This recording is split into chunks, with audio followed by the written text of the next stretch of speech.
Hi friends, இன்றைக்கி எங்கள் மல்லிகை தோட்டத்தில் உள்ள மல்லிகை கொப்பெல்லாம் வெட்டி விட்ருவோம். மழை தூத்தல் இருக்குது, அதனால எல்லாம் நல்லா தழுத்து வரட்டும் சொல்லி கொப்பெல்லாம் வெட்ட போகிறேங்க.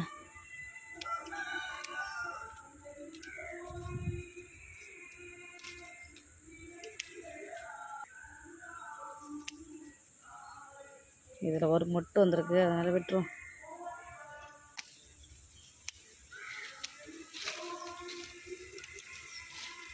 நான் மொட்டையை அப்படியே கட் பண்ணி விட்ருவாங்க. எல்லா குப்பையும் மழை தூத்தல் வந்துன்னா